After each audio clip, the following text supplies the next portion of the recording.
Okay. Welcome, Super Secret Agent trainees, to WhizGirls Academy. Today, your super special secret agent mission is to learn about Manju Dawkins. Manju is a doctor, and she's also the founder of Thimble. So, welcome, Manju. Thank you so much. I'm so happy to be here. Thank you for sharing your time with us. All right, so tell us about your childhood. Well, I grew up in Maryland outside of Washington, D.C., and it was pretty darn idyllic. I grew up in the suburbs, and it was like just a mashup of people. Like, it was a real melting pot, and everyone actually talked to people who looked different from them. And I went to this tiny school. I had 26 kids in my graduating class, and so we just grew up together. I went there from nursery to 12th grade. It was so much fun. And it turns out I was a little bit sheltered there, but I just had the best time. Wow. Okay, so tell us what your passions and hobbies were as a child and if you had a dream job. Mm. When I was a kid, I was pretty shy, I'll be honest, especially early on, and I was kind of kept to myself quite a bit. But with the people that I knew well, then I did come out of my shell. And I think part of that stems from the fact that I went to the same school from nursery to 12th grade. Um, and we just loved to laugh together, and so it was just all kinds of silly, nonsensical games. I wasn't much of an imaginative player, to be honest, back then. I don't know what that's about, because now it turns out that my imagination is running wild. But I did know what I wanted to be, or I thought I knew what I wanted to be pretty early on. I remember being 8 years old and saying, like, I want to be a doctor when I grew up. And it wasn't one of those things where, your parents are like, you should be a doctor when you grow up. I just felt like that's what I wanted to do. I just kind of knew it. And I remember, like, even drawing out this whole thing about family practice. To be totally transparent, both of my parents are doctors. So I'm sure that had some influence, but they definitely didn't tell me to do it. Anyways, I was pretty sure I wanted to be a family practice doctor. And you know what's really funny about that? I am not a family practice doctor. I'm a dermatologist. But I had someone say to me the other day, I know you're a dermatologist, but you have the spirit of a family doctor. And I was like, that's me. That's my 8-year-old self. Wow, that's awesome. I was going to ask you at 8, where do you get that from? But I guess the family thing obviously makes a huge difference. And like, it's reflective of like where you wanted to go and where you wanted to be. But at 8, I think it's interesting because I had that a little bit when I watched the movie Big. Like, I was like, I want to be like Tom Hanks. But Yeah. he was like, I'm glad you said that, because I do think, like, media plays such a big role. And there was this TV show. This is so random, and nobody else in the world has seen it except for me and my little brother. But it was a show about a family practice doctor. It was like kind of like an original reality show, but it was the 80s. So I don't even know what that was. But anyways, and it showed this man like going and seeing all his patients. And I was like, how nice. He had this like wonderful relationship with everyone. And so weirdly, it wasn't kind of from my parents. It was probably from that TV show. So. yeah, I think it's probably double influence because I think definitely media influences everyone. It Yeah. definitely did me in the 80s, and I'm sure it did you. So it's like when you see something, you want to be it. And like that's what Gina Davis says in her Gender and Media Institute. It's like when you see it, you want to be it. So it's important. All right. So take us back to like passions and hobbies and like when you first learned about the word STEM.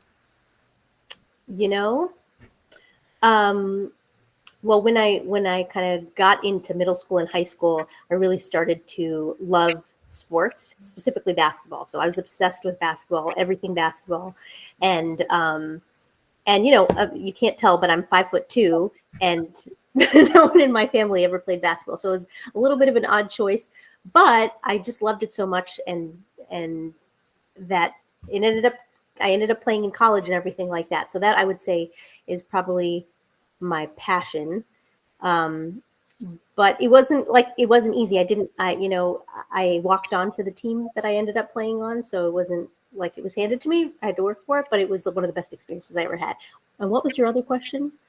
Where did you first learn about the word STEM? Oh, STEM. So I don't remember that acronym existing as a kid, but after college, I was actually a teacher. I taught in the New York City public school system, and the school's name was New Explorations into Science, Technology, and Math. So it was NEST plus M. So it was kind of a play on the acronym STEM. So that's kind of where I was really, I think, probably first introduced to it. And I think what's kind of funny is that I went to such a small school that I didn't even realize that certain people were not necessarily supposed to go into science, technology, and math. I just assumed like that's where we were all going because it was not something that was kind of like, it didn't feel far away for me or for any of my classmates, I don't think. Yeah, that's interesting. I think it's one thing where nowadays STEM is kind of a big deal, but I think when we were growing up, it wasn't like, hey, everyone get into STEM. It was just kind of like a natural progression. Mhm. So I'm curious, like, did you have any mentors along the way? That is another great question. And I've thought about this a lot. And I think, to your point, I think my parents probably were mentors, even though at the time I probably was rejecting being anything like them in certain ways. You know, they did set an example and you know, I saw how they worked and all of that. And so that probably was an inspiration. And I remember certain kind of friends' parents, another friend who had a mom who was a doctor, and you know, she just worked so hard, and I just found her very impressive, and yeah, so I guess I would say people's parents. Yeah. Okay. So take us through the journey from you went to Columbia University for your bachelor's and you got pre-med, and then you went to University of Maryland for your MD. So take us through that whole journey. So I went to Columbia, and I mentioned I loved basketball, so I just really wanted to play on the team, and so I walked onto the team. Um, And while I was at Columbia, you know, I knew I wanted to go to medical school, but one of the deans there, my dean, said, you know, you're not going to make it into medical school. I don't think you should apply. But I did anyway, and then I got into medical school, and that was after you know, I did teach chemistry and PE for a year in New York, like I mentioned. Um, but I did get into medical school, and I went to University of Maryland, which is my state school. Yay for in-state tuition. And there, I had a dean who told me I would never get into dermatology. And so I thought seriously about, oh, well, maybe I shouldn't apply, you know, to dermatology. I'll settle for something else. And my now husband said, no, this is the rest of your life ahead of you. You need to pick what you love, and you need to figure out a way to get there. And so I did not match. So basically, when you're in med school, there's this thing called a match where you get your you kind of select into your residency program. It can be anywhere in the country, and it's very dramatic. You have to open up the envelope in front of all of your classmates, and it was mortifying that first year because I didn't get in. Actually, I didn't get into dermatology, and it was a terrible feeling, to be totally honest. But I'm really glad I listened to my now husband, because I did a year of research and eventually did get into dermatology, and that's where I studied. I went to I did my residency in New York at Albert Einstein in the Bronx. So that was kind of a story. Yeah, I was going to ask you about that. Okay, but there's something about this when you hear no and you actually do it anyway. So tell us about that, because I think our secret agents probably hear no a lot, you know, as students. And like, how do you get past that? And also, why did you pick dermatology out of everything? Yeah, I have thought a lot about that. And I think for me, when someone doubts me, or when someone tells me that I don't think you're good enough for that, or I don't really think you're capable of that, it just fuels me, or it really energizes me. And I think I think maybe that is one of my superpowers, actually, if I think about it, because I know sometimes it can really hurt to hear that, and it can really like kind of keep you down. But you know, deep down, we all know inside of ourselves what we're capable of, and what I think is we are all capable. Everybody is capable of true magic, and so when you can find that in yourself, and you know what you have inside of you, and you let that out, you're just unstoppable. Um, and I'm not saying nothing was hard. Like, all of these things took a lot of hard work, and there were a lot of tears involved. But I do think the no's sometimes give you energy and a little bit of a push. And now I've forgotten what you meant. The other question was. Why did you pick dermatology out of all of the other potential things you could have gone into? Yeah, it's interesting because you also never know where life's going to take you. I mentioned, look, when I was 8, I knew I wanted to be a family practice doctor. And there are actually still parts about that I love, but it's really hard. I have so much respect, for the internists and family doctors out there, because they have to know everything, and it's tough. But I got to do a rotation in dermatology when I was in medical school. And I just loved it because I wasn't expecting to love it. Because when I got to medical school, I was like, dermatology, it's going to be like a lot of pus. I just thought it was going to be gross.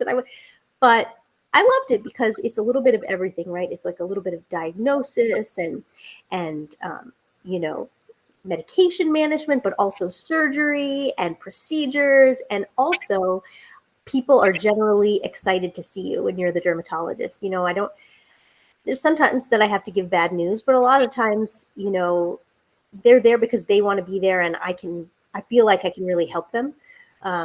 So it was just a lot of fun. You never get bored, and so I love it. That's interesting. Because I was thinking, if you love basketball, why not sports medicine or like something like that? Did you try that or not? Not at all. I actually, I think you had asked like what was my dream. At some point in my life, I was like, yeah, I'm gonna be the team physician for whatever basketball team, because I'm gonna get to watch every game and it's gonna be amazing. And then someone's like told me like, you'll have to work every weekend and every night, and I was like, oh right, I like to sleep. So I did. I almost went into a specialty called PM&R, which it's physiatry or physical medicine and rehabilitation. And they do kind of some sports medicine also. But anyways, now in retrospect, again, I'm glad I stuck with what I really knew I wanted to do. No, that's good. I think it's important. And I think our secret agents, between hearing no and not clear of what they want, but then really sticking to their guns, I think that's important. Okay, so take us back to, you were a teacher at the NYC school district, and then you decided to go to the Albert Einstein school for the dermatology. So take us back into those transitions. Well, the year I was a teacher, it was a new school that was opening up, and I got to teach K through 12, which was really awesome. Like I love those kids, and they taught me a ton. Like that's the thing about teaching, is like you're there to learn, really. Especially as a first year teacher, I was there to learn. And was that something you were planning to do, or it was just kind of like an accidental thing that just happened? I knew I wanted to take a year off. I wasn't sure what I wanted to do. And actually, I do remember I applied to be a pharmaceutical rep because I was like, I don't know, it's adjacent to medicine. And they basically were like, no, you cannot do this, because they just could see that. I think the recruiter said something like, you're way too honest or something like that. They weren't having it. That did not fuel me for whatever reason. I was like, I think they're onto something. I don't think I'm meant for this job. But anyways, but then there was this awesome opportunity for this teaching job, and I got to teach PE, and I was so excited about that because it was just going to be like, I'm going to get to hang out in the gym all day some more. So I was really excited about that. When I got there, they were like, also, do you want to teach chemistry? And I was like, okay. So it was great. But I will say that, except I don't remember, probably on the 14th day of school, 9/11 happened, which was really tough because we were, it was down on the Lower East Side. And so actually, I remember being with my sixth graders and hearing this noise, and it sounded like a truck backfiring. But anyways, that was not a truck backfiring. And then I was with the 10th graders, and we saw the second plane. Anyway, so that was really, really hard because I felt kind of like I was still a kid. I was 22 or 23, but I was responsible for these children, and so it was I guess a moment of growing up for a lot of us. But anyways, during that year is when I applied to medical school, and I got in, and that was a tough year for me too, because for all of the reasons, but I also realized how difficult it is to be a teacher, and how difficult it is to advocate for your students. I learned a lot about unions, all kinds of things. But anyways, at the end of the day, that's after that teaching job, I actually went down to University of Maryland for med school first. And then after medical school, I did a year of research at Einstein. then I did my dermatology residency. I think I missed an internship year in there somewhere too. Yes. Oh, okay. And then you did, it says you were an instructor at the Albert Einstein School for a while too. So tell us about that. Yeah, so after you finish your dermatology residency, or really any residency, you have lots of options about what you can do. So you can open a private practice. You can stay in academics, which is where you're seeing patients under the academic institution, and you can also teach residents and things like that. Anyways, so I stayed in academics and got to teach residents both at Albert Einstein and at Mount Sinai School of Medicine. So that was actually one of the great joys. Like again, they taught me, and I'm still good friends with a lot of the people that I was able to teach. So it was awesome.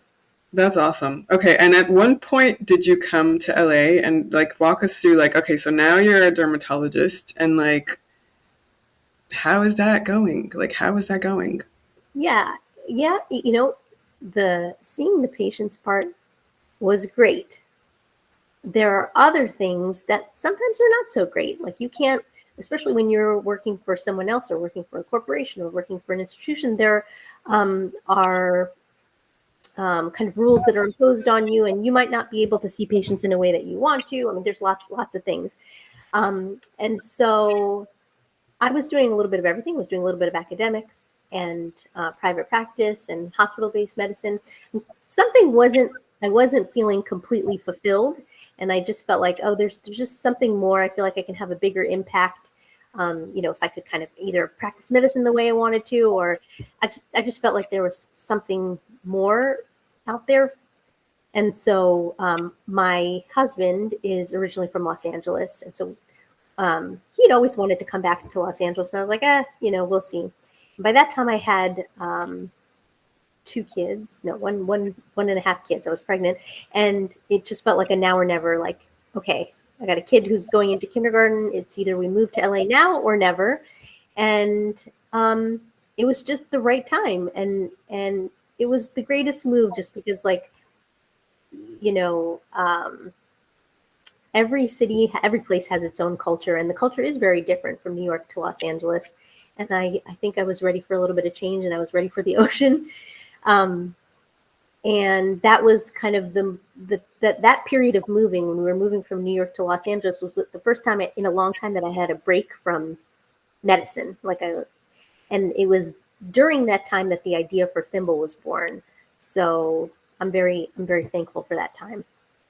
Okay, that sounds really interesting because it sounds like you founded another company, which I don't know if I'm going to say the name right. It starts with an A. Oh, Ashelon, yes. Yeah.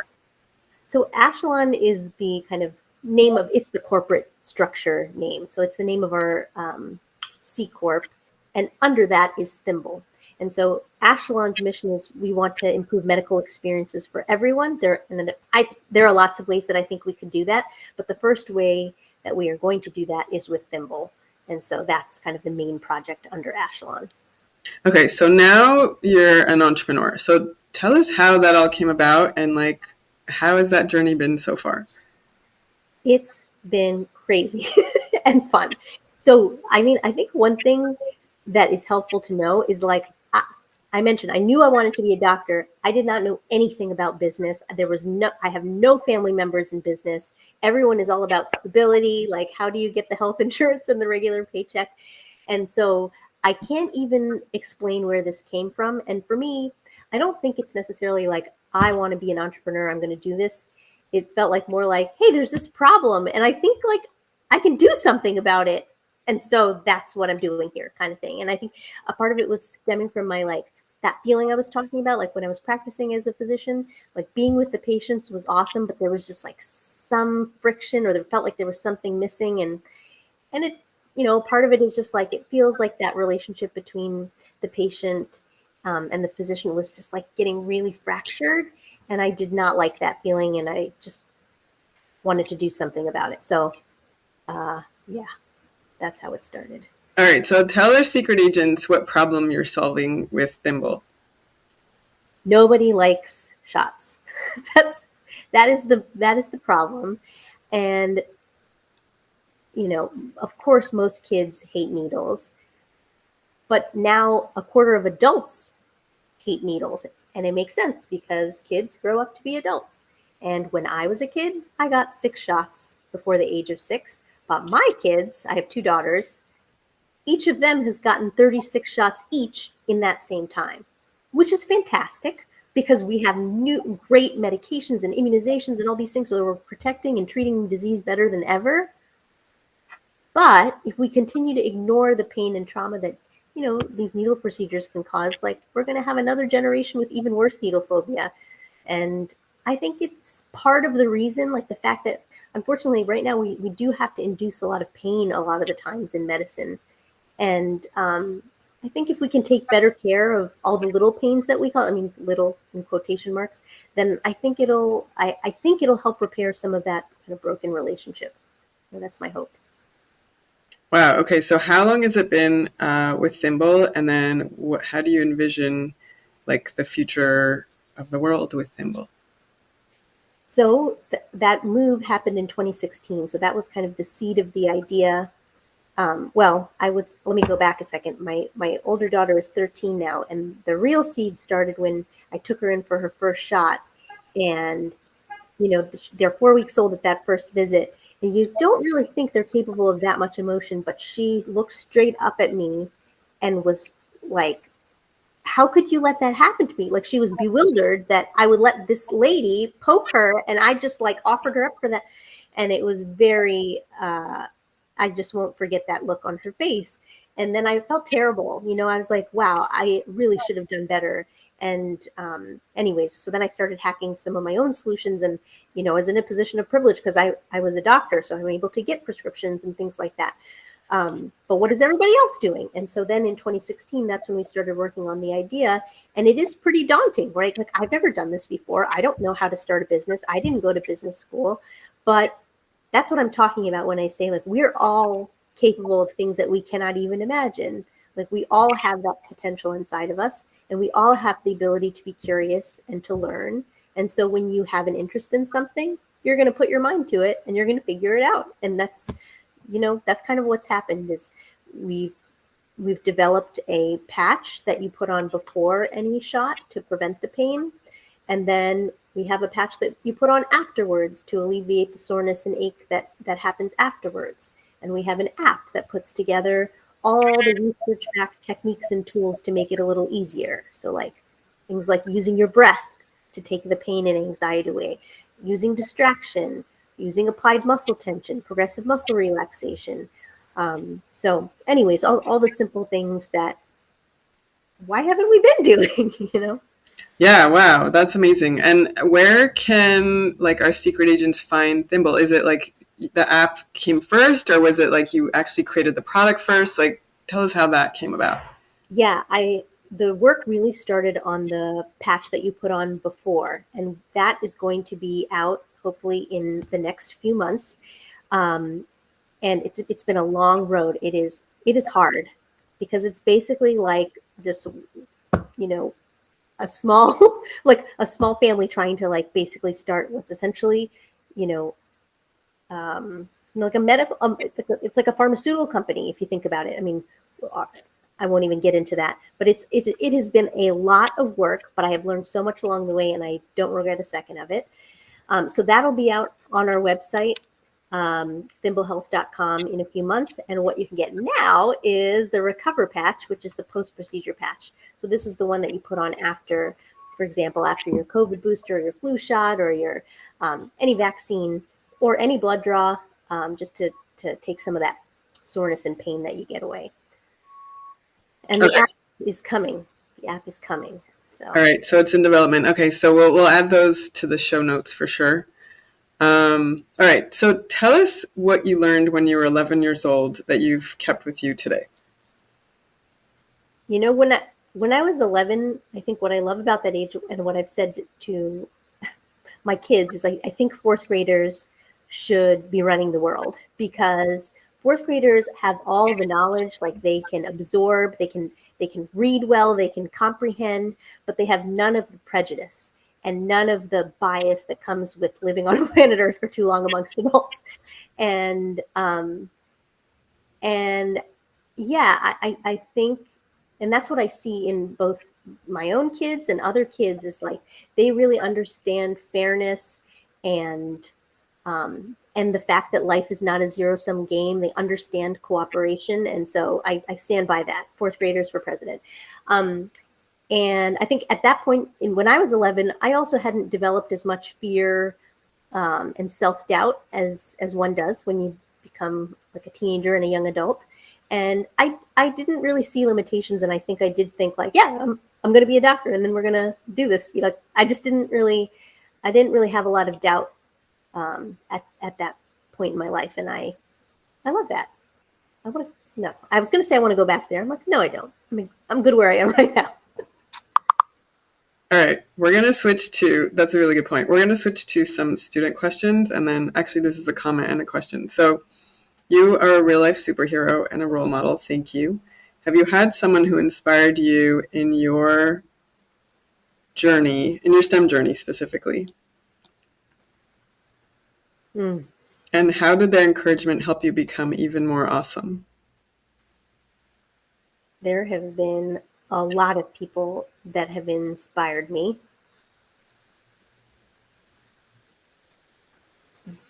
I think the people that inspire me the most are people who aren't afraid to take risks and kind of make it their own way. And sometimes that it takes a lot of bravery, because it's the kind of people who are willing to kind of go against the grain a little bit and stand up for what they think is right. And no one's going to like that in the beginning, but to see those people, to really be able to persevere has been super inspiring. I think one of my early bosses, he doesn't necessarily fit that mold exactly, but he really taught me about leadership and how to be a good leader. And one of the things I took away from watching him is that he knows how to listen to people and hear them and understand where they're coming from, and then think reasonably about how to respond, rather than, I think a lot of the time people just come from a place of defensiveness of no. And with him, I saw that that's not necessarily how you have to be. And then there are other people that I kind of read about and don't know personally, but that I kind of consider to be mentors in my head, because I just appreciate their philosophies. For me, I'm going to pronounce his name wrong, but there's a philosopher named Thich Nhat Hanh who I really, really love. I love reading all of his books, and one of my favorite is a book called Fear. And it just kind of really calmly and rationally explains about how we all have fears, but how we can work through them, how we can understand them, and how we can kind of enjoy life. And I feel like that's been very helpful to me. And also one of the things that he talks about is compassion. And reading his books specifically about compassion, which to me means having an understanding of the person you're speaking to, like really understanding where that person is coming from. You can understand anyone on planet Earth if you just take the time to hear them out. And I really want to live that out. I mean, it's just a goal. I'm just trying to get there. I'm not saying I'm doing it, but I would like to live that out in our business. I'd like Thimble to be about compassion and trying to understand where the person across from the needle is coming from. And I want our company's ethos to be that too. So I hope that we all of us who work together are able to treat each other with compassion and understanding also. Yeah, but you're not just doing it, you are doing it for real. So there's a big difference. Really. And we applaud you for that, because it's not easy to be an entrepreneur, but it's very rewarding in the end, whenever that is. Yeah, whenever that is. Yeah. Actually, that's a great point. That is such a great point, because I don't know, you probably get this question all the time, like, well, when are you going to get there? Or when's, and the thing is, like, we just don't know. Like, that's the whole thing about entrepreneurship and frankly life, is like, we don't know. So we better be enjoying the journey. We better enjoy this ride. And it's hard, but at least we're out there trying. At least we're out there on the surfboard. I want to surf. I'm working on that fear. But like, at least we're out there trying something. Yeah. Yeah, I go back to like the do or do not, there is no try, because there's words, right? And then also, I always go back to when everyone asks me all these things, I'm like, well, Elon Musk had those rockets like blow up in his face for 18 years and he still kept going. And now look at him. So if he can do it, then we can do it too. I can do it too. You can do it too. No Exactly. matter what, right? Like those things were blowing up in his face like nonstop, nonstop, nonstop for 18 years. That's a really long time. But, you Yep. know, Mm-hmm. yeah. Exactly. Yeah. Yeah, and many others. Like there's many others. Unfortunately, there's not too many women, but this is why we're doing this. So we can Yeah. showcase, role models. Yeah, and that's a great point. I think sometimes, like even throughout history, we never hear about all the amazing things that women did, but they just weren't written about. I mean, I'm pretty confident about that. We just don't. The history's not there. Either it happened so long ago and no one, you know what I mean? Like those records are destroyed, or it was intentionally not talked about. You know? Yeah, like when I saw the movie Hidden Figures, I was like, how come we didn't know about these women? Like this is from the 60s, right? So I think it's going to take a while for this to happen, but we're working on it. That's like Yep. part of my mission too. Yep. Yeah. Thank you for doing that. Yeah. For leading the charge. Yeah. Okay. So another question, which you kind of answered, but I think let's try it another way. So, Mhm. what superpowers do you find that you have that pushed you to where you are today? I think one superpower that I have is persistence. Like no doesn't always mean no to me. It just means like, okay, let me figure out another way, or let me try this again, or yeah, I think, or some people call it grit. Um, yeah, I think I do have a bit of a stick to itiveness about myself, and it's helpful because it you know you don't have to be the smartest person in the room, and sometimes it just takes more tries, like you were saying.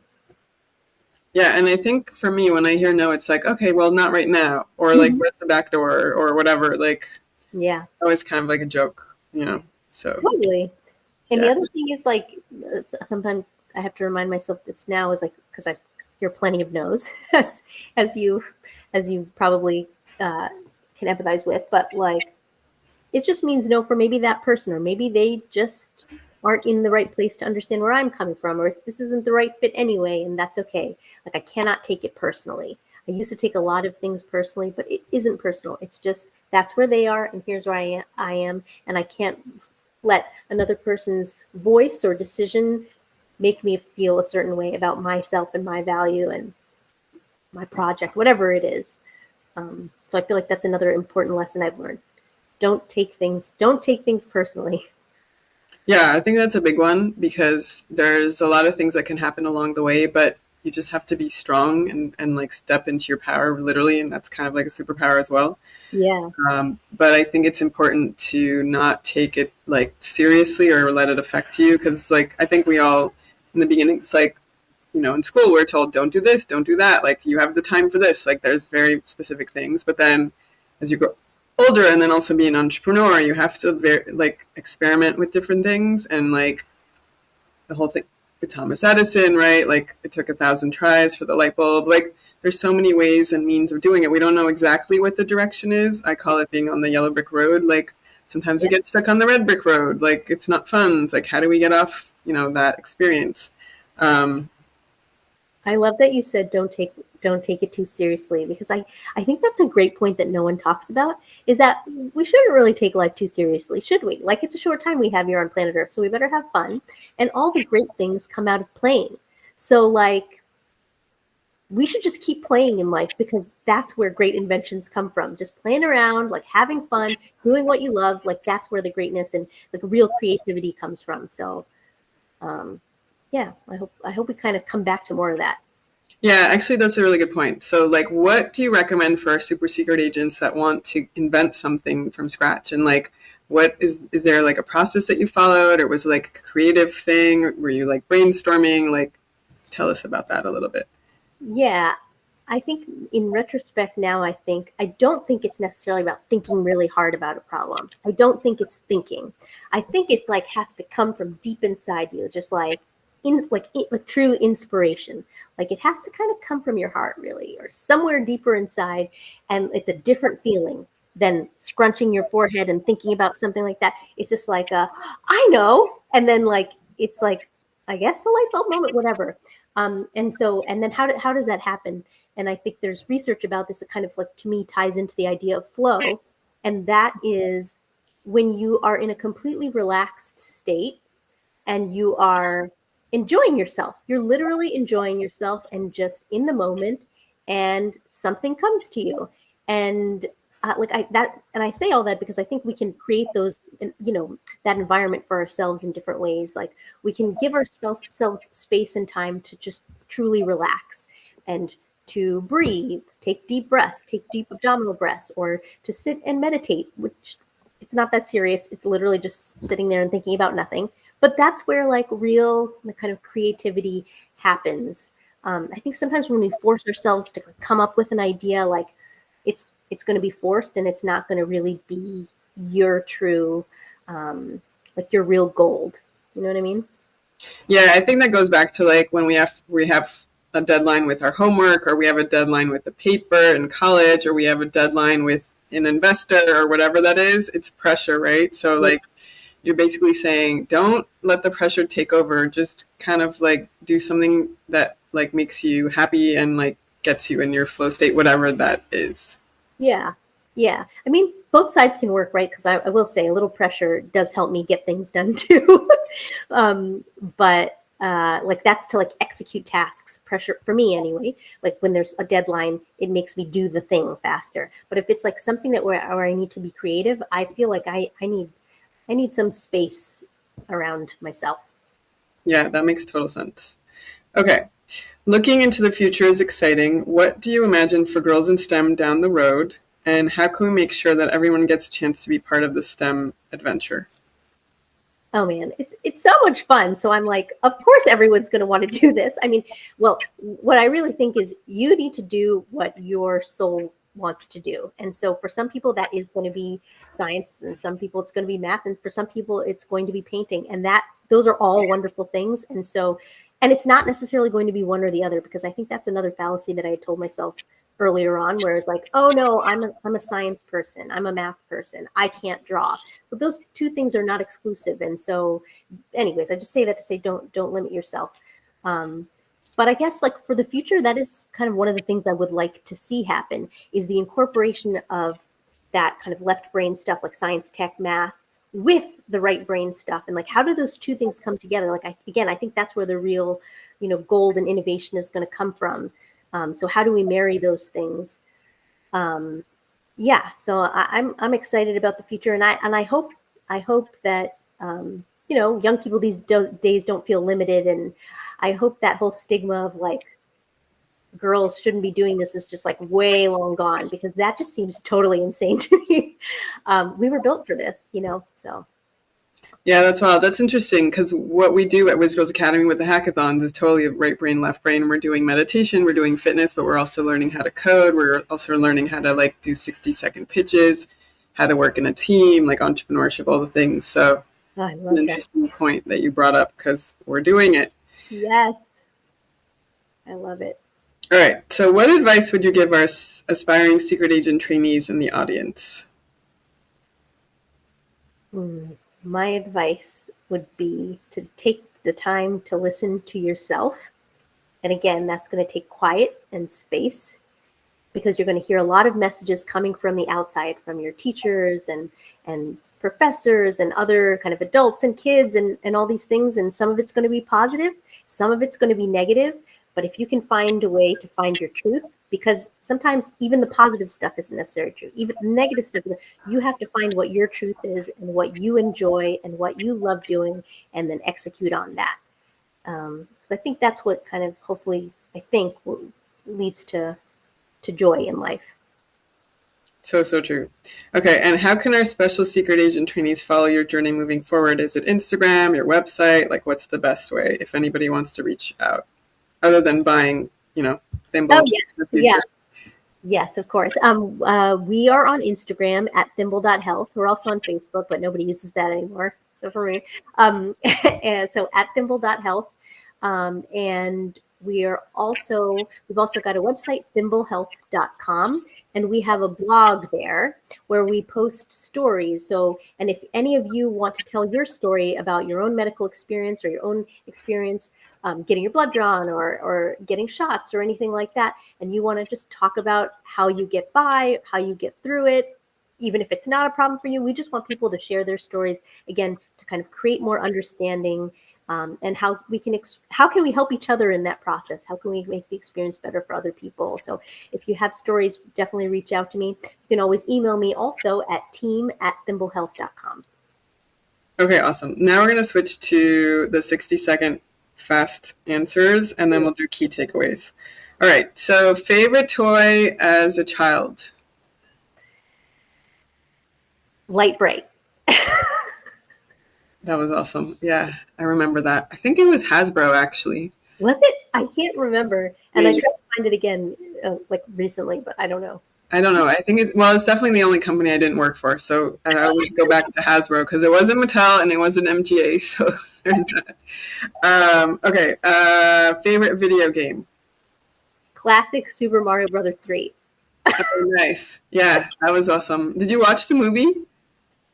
No. Isn't that terrible? The animated, it's really good. I want to change my answer because you know what I love? Remember the original Nintendo, that track and field game? Yeah. That's my favorite. That was cool too. Yeah, I think there was like a something that you held, not the joystick and the controller, but there was something. I remember there was something for that. It was a gun. Yeah. Oh yeah. Yeah. I didn't really like that gun. Yeah, I don't know why they would have that for that, but yeah, interesting. Yeah. Okay. Favorite superhero? I